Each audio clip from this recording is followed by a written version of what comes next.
All right, people. First midweek report of the year. All right. Now, there's not been much really to. There's been enough to do videos, but not enough to do lengthy videos, if that makes sense. With, lots of news coming to the forefront. But over the last couple of days, it's built and built and built. We obviously got some fights coming up over the next couple of weeks. We got obviously the DAZN card this weekend in America. I forget where in America it is, but Virgil Ortiz is on it. O'Hara Davis is on it. It's a Golden Boy card. Then the following week, it's on Sky over here. Even though Callum Smith is an Eddie Hearn fighter, it's being shown on Sky, probably because it's Top Rank. And Top Rank, well, I think they have a deal with Sky where all their shows are shown. Obviously, Top Rank shows shown on Sky. That's going to be on Sky Sports. Looking forward to that fight. I think that fight is really, really going to be fun. It's really going to be fun. I will do a prediction video probably Friday or Saturday, just before fight week, to give my 2 cents on it. Because I think that fight is mad intriguing. Mad intriguing. But we'll talk about some of the news that's come out over the last couple of days. So, Eddie Hearn gave an IFL interview. Now, before I even carry on with this, obviously we know the early part of this year, the main fight that everyone is talking about or will be talking about, and pretty much we all are talking about it, is obviously Fury versus Usyk, Riyadh, Saudi Arabia, February the 17th. All of us are looking forward to that fight, and I think it's going to be absolutely tremendous. Now, obviously before the end of the year, we had the Day of Reckoning card, and the date that was being chucked around for Fury Wilder was March the 9th, right? Now, that was on the assumption that both guys win. Joshua did, Wilder didn't. However, the Saudis seem to, if they have a date in their mind, they kind of have a plan, maybe B and C, right, just in case. And I suspect, given that Eddie Hearn has said that Joshua's next fight is being planned for March in Saudi Arabia, means that they obviously have some backup plan in reserve.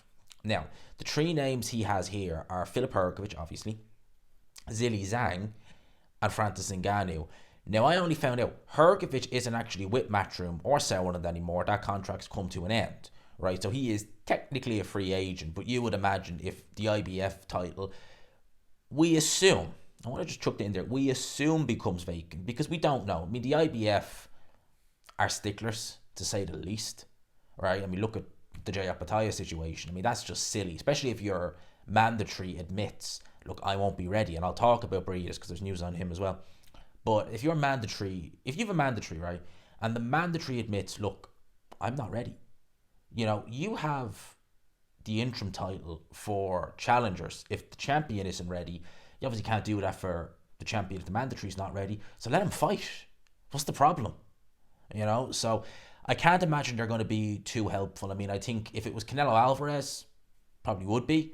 But anyone else who's not on Canelo's level in terms of a cash cow, yeah, they're going to be sticklers. And, I don't necessarily mind if a sanctioned body is, following the rules, but there has to be a little bit of, there has to be a little bit of leeway. You can't just be, making kind of unrealistic, when someone's going to end up getting stripped, or something's going to happen. Because all that's going to happen is fighters just going to say, oh, the IBF, what the hell with that? I'm not paying, I'm not fighting for them. And you only end up costing yourself sanction fees. But Filip Hrgovic, one of the opponents, obviously. Zilli, Zang, and Francis Ngannou. Now, the Zang fight is interesting. If I was just as a matchmaker from the outside looking in, I saw those three names. Financially, goes without saying, Ngannou. In terms of what you potentially could be on offer in terms of helping prolong your legacy, Filip Hrgovic. Not necessarily the name Filip Hrgovic necessarily, although saying that he could lose to Anthony Joshua and have a great career. Make that win look really, really good, a bit like Canelo and Floyd.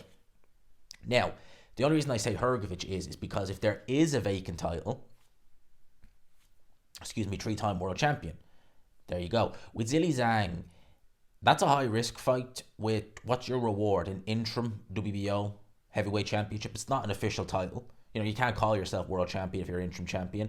And all you really get from that is it's like a glorified mandatory. You get certain perks that a mandatory challenger doesn't have, but essentially you're still basically a mandatory. And that's a very dangerous fight, Zilli Zang. So, out of those three, I would say the two most likely are obviously Hrgovic and Ngannou. Now, Francis Ngannou was becoming the man to just make money off because his name value. So he's already made an absolute rake of cash against Tyson Fury. He would make an absolute rake of cash against Anthony Joshua.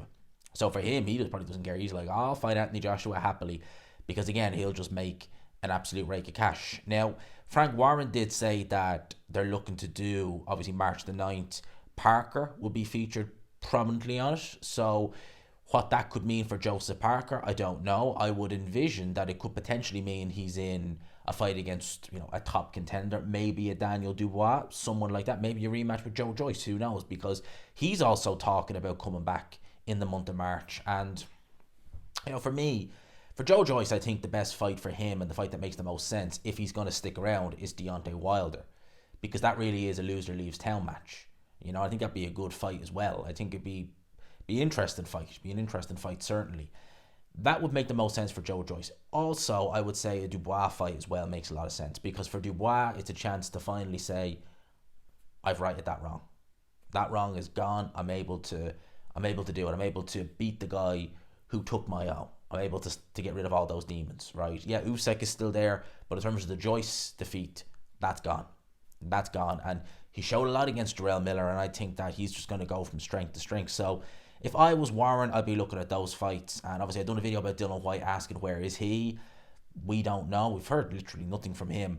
But if he was to be able to fight in Saudi, I'd be saying Dubois, Whyte, Frank, get him in there, because he's going to beat Dillian Whyte, Daniel Dubois, definitely, 100%.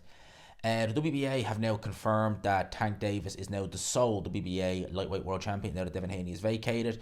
Tank had the regular WBA belt until now. Now he's elevated to super champ. I thought they were doing away with the regular belts, and yet they're still knocking around. And they're like, the regular belt is like, I was talking about the WBO interim title being a glorified mandatory. I mean, like that, the regular belt is like a glorified interim champion. You get elevated to full champion, but you also have the privilege of facing mandatories and calling yourself a world champion in massive inverted commas. But Tank Davis now champion at 135 pounds. Okay, fair enough. Devin Haney is vacated. He's moved up. Jake Paul has stated that they've sent Tommy Fury an offer for the rematch 3 weeks ago, but he is yet to respond. I believe Jake Paul is set to fight again, I think it's in April. Might be in Puerto Rico. I think him and Amanda Serrano are sharing a card together. So Jake Paul looking to get that Tommy Fury rematch. To be honest with you, for Tommy Fury, like, what is he like trying to do? Because if I was advising Tommy Fury, I'd be saying, you beat him once, you can beat him again. You'll get well paid, because if Tommy Fury is now looking to go down the road of being a legit boxer, as it like they're on his record, well, certainly the Jake Paul fight is. But if he's looking to go like British, English, Commonwealth, down that road and actually do something in, step up a level, because technically the Jake Paul fight was a professional fight. So if you're looking to move on from that level, would you not do it? But at the same time, if you do that, you ain't going to be able to demand or make the same kind of money you got for Jake Paul KSI. Because what division is Tommy Fury at? Let's say he tries to go down light heavyweight. Ricky Summers, Dan Aziz, people like that, you ain't beating them. I wouldn't pick him over them. At least with Jake Paul, you've already beaten him once for a lot of money. You can do it again. So let's see what happens there. I wouldn't mind seeing that fight again. I wouldn't mind. It was intriguing for the most part. Jake Paul got the knockdown in the last round. It was intriguing. So for me, I wouldn't mind seeing it again. Let's see. Tyson Fury with a message to Zang Usyk: you're a useless piece of something. I seen Queensbury post, I forget exactly, I think I'll see if I can find it here. Yeah, Queensbury Promotions posted that Tyson Fury has arrived in Riyadh, Saudi Arabia ahead of his undisputed fight. That was a couple of days ago. That don't look like Riyadh to me. That's what I will say. That does not look like Riyadh, Saudi Arabia to me. You certainly ain't going to be dressing up like that in Riyadh, or you ain't going to see, I wouldn't imagine, fog like that and green fields like that. That don't look like Riyadh to me. So where is he? Is he in the UK still, or is he in Riyadh? But Colin Usyk, let's see what happens on fight night. It's going to be a good fight. No doubt in my mind, that's going to be a good fight. Krzysztof Glowacki tested positive for a banned substance, Boladron, or Bolnon, is that how you say that?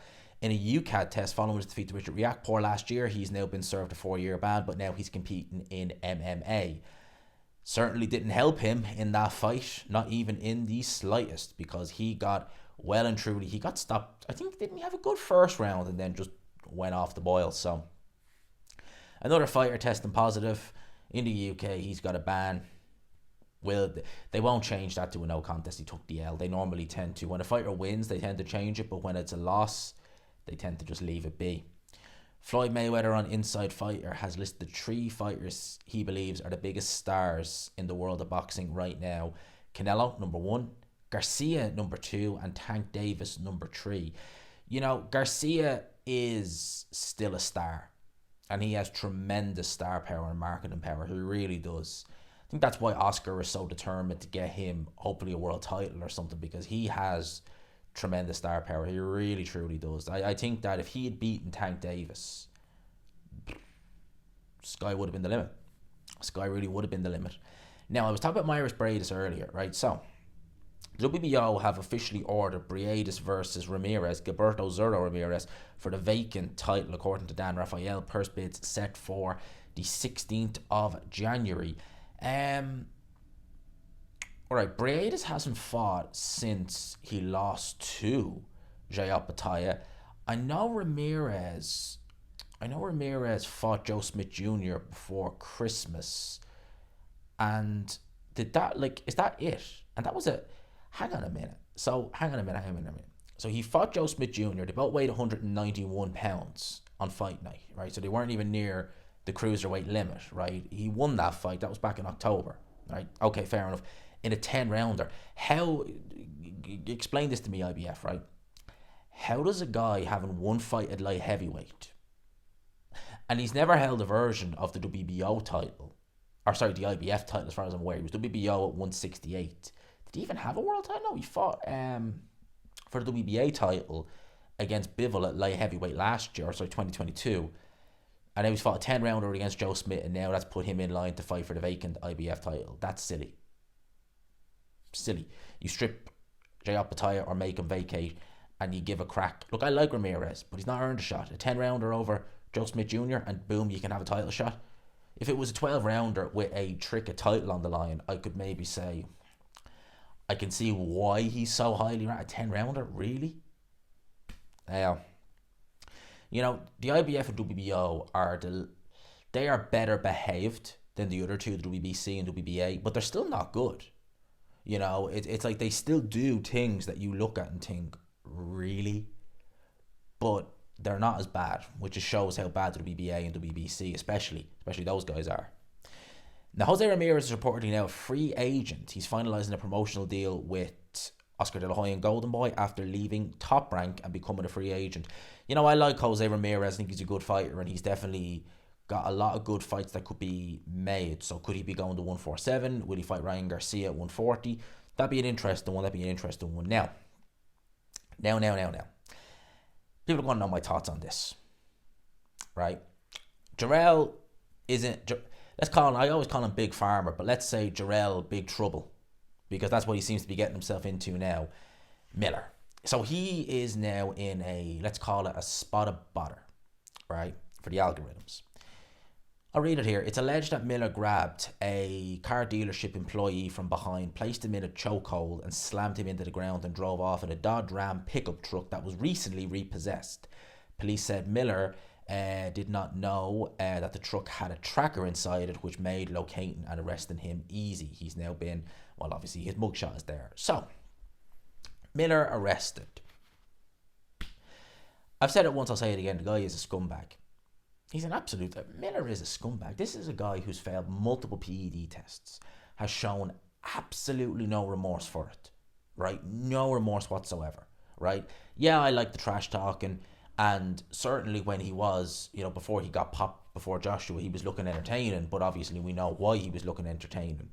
When I was reading that, my initial thought was, is that roid rage?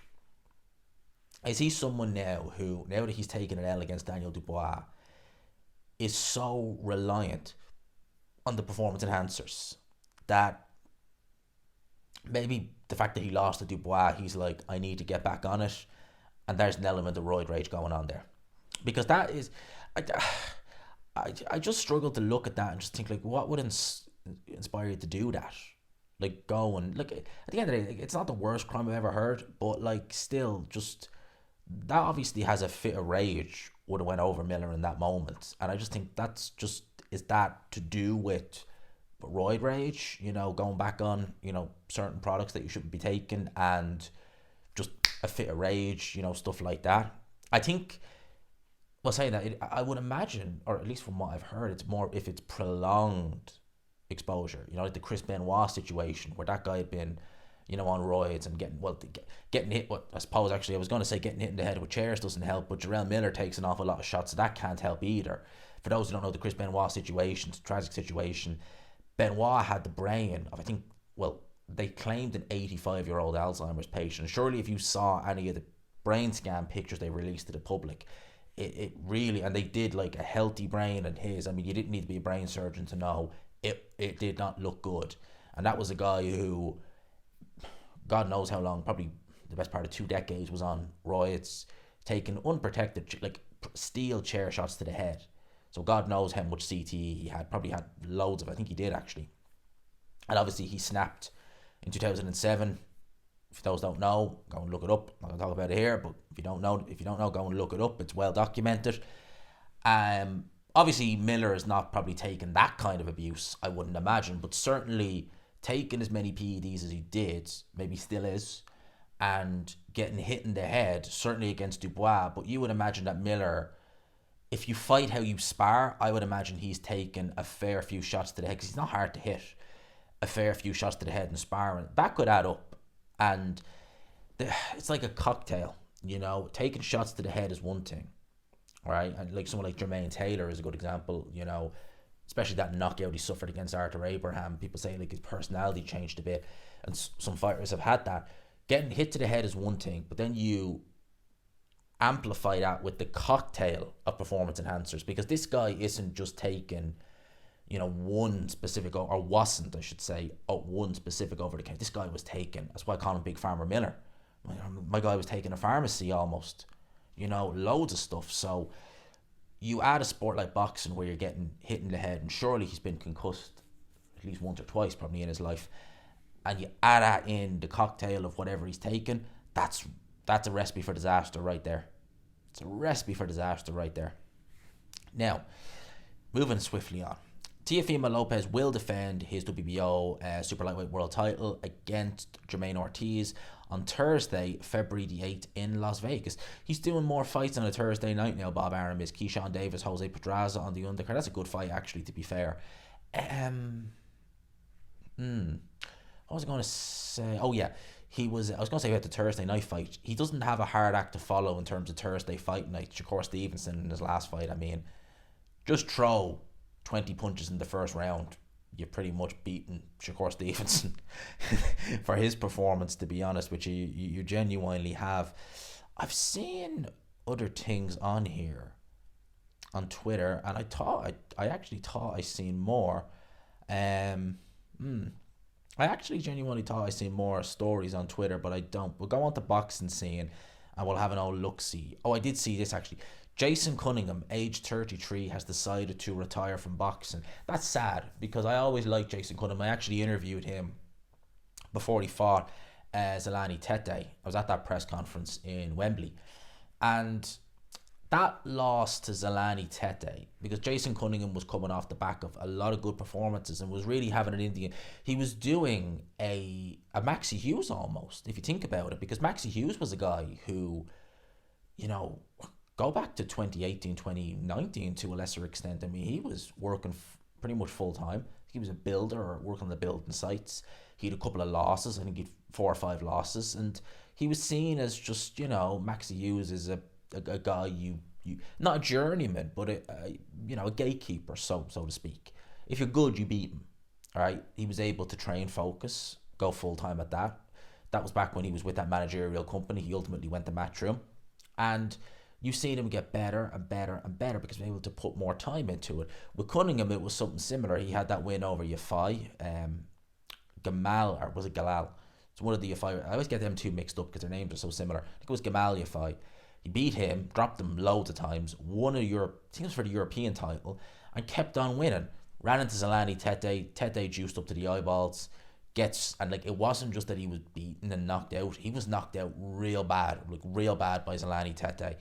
And I don't think he was quite the same after that, lost his next fight in the first round. So yeah, I like Jason Cunningham. He definitely seems like a cool guy, and it's a shame. That, to me, that's a bit of a shame that he's retired at 33, and there was more there, but I think that ultimately that Tete fight took a lot away from him. Nicholas Walters aiming for world title fight in February. Okay, well, good luck with that, Nicholas Walters, because what have you been doing the last couple of years, and what weight are you fighting at? The Axeman, Nicholas Walters. Blah, blah, blah. He made a quiet return last year. Yeah, I think I briefly remember hearing about it, but I didn't watch it. This is a guy who quit against Lomachenko in a fight in which he wasn't taking much of a beating, to be honest. Which he wasn't. He was gonna lose. He was getting outboxed, but he wasn't like that bad. 37 years old. Good lord. Picked up a decision win in February and came back to get a stoppage win in November. Okay. His next fight will take place on February 17th. There you go. Against Lucas Bahadi, a Canadian fighter with a record of 15-0 with 13 knockouts. He's fighting at 135 now. Yeah, his weight was featherweight, super featherweight was Walters, back certainly in his prime. Nicholas Walters was a good fighter in his prime. He really was. He beat Nonito Donaire. Stopped Nonito Donaire actually, and up until Inoue did it, no one would have done that. That was a good fight. Donaire was competitive. That was a featherweight now. Bear that in mind. The Inoue fight was at 118 bantamweight. Yeah, Walters was good at 126, but he's, Jamaican fighters normally tend to have massive, like heart, too much heart almost. Walters was the opposite end of that. I think he was from Port Royal. Or is from Port Royal in Jamaica. But yeah, he doesn't have the most heart in the world. And Jaron Ennis believes that the Mario Barros fight will happen. Okay, it's not a bad fight. Better that than Robert Guerrero. Please. Anthony Yarde would embrace fighting Chris Billum-Smith, says manager. Chris Billum-Smith at 100 or 200 pounds. So is Yarde looking to go down the cruiserweight road now? I'm sure Team Yarde have probably looked at light heavyweight and thought, we've lost to Beterbiev. Bivol. We ain't beating Bivol. We ain't going to be able to outbox Bivol. Maybe 200, because he is a big light heavyweight. And even going back to 2016, 2017, they were talking like heavy, or sorry, not heavy, they were talking about light heavy cruiser, because Yarde was big, still is. And I'd say making weight is not the most straightforward for him. So they're probably looking at the landscape of cruiserweight now. And to be honest with you, the cruiserweight division now is easier to win a world title. You take Jay Apatow, he's the best by a long way. But you look at the rest. Billum-Smith, he looked terrible in his last fight against Mastanek. You have that Noel Glover guy who, he's alright. Beat Lunga Makabu for a vacant title. I think it was Lunga Makabu he fought. You have Gunnar Marion, and you'll have the winner of Briedis versus Ramirez. So it's not exactly steeped with talent. It's not like when Usyk was there, and you had, Gassiev, Dorticos, Prime Breed, Hook, Glowacki, etc. You look at guys like Ilunga Makabu, Bellew was there as well. They couldn't even break through the surface of that division. Like Ilunga Makabu, you'd look at him and be like, he's never going to touch any of the champions. When, Usyk clears out, Gassiev goes on his way, Dorticos don't know what he's doing, Briedis is on the bit of a slide, he can go and win a world title then. It just goes to show, like, when these patches come in a division, people who normally wouldn't win a world title can win a world title, What else do we have here? Otto Valian. I always said Fury would beat Joshua, but now I feel a little bit different. Yeah, you got battered by one and you had a competitive fight with the other. So, Joshua did a lot better. Frank Warren. Wilder looks shot. Needs outstanding performance to resurrect the Joshua fight. Needs a massive performance. Needs a hell of an outstanding performance to resurrect that fight. And that fight is... He needs not just a massive performance, he needs an exciting performance as well. Because that Parker fight is... Parker, great win, fair play to him, but it was not fun. It was not a Wilder fight worth remembering, right? What else do we have? I think that's pretty much that. Yeah, I don't think there's much really else to add, so I will leave it there, people. like I said always, I hope you enjoyed the video. Smash the like button if you could. Hit subscribe, of course, if you haven't already. We'll try and get some stuff out over the weekend. Just kind of getting back into the swing of normality after the Christmas season. It was lovely being off at Christmas. I've been off at Christmas, as in like a prolonged period. I've always had Christmas and Boxing Day off, but a prolonged period for a while now. And it was nice to just wake up in the morning. I got to know what it was like to be a full-time YouTuber. Imagine that. It's nice to just wake up in the morning, do a couple of videos, watch a couple of videos, do this, make them. It was nice. Play a little Xbox, just enjoy it. It was nice. Long may that last. Long may that last. And obviously, now we have to plan a move. We're in the planning stages of that now. And I was saying to one of my friends, if the sooner I can either get a transfer or just get a job in London, the sooner I can hopefully up sticks and move. That's the plan anyway. So fingers crossed. I'll leave it there. I'm not going to bore you with that. I'll leave it there, people. I hope you enjoyed it. Smash the like button. Peace.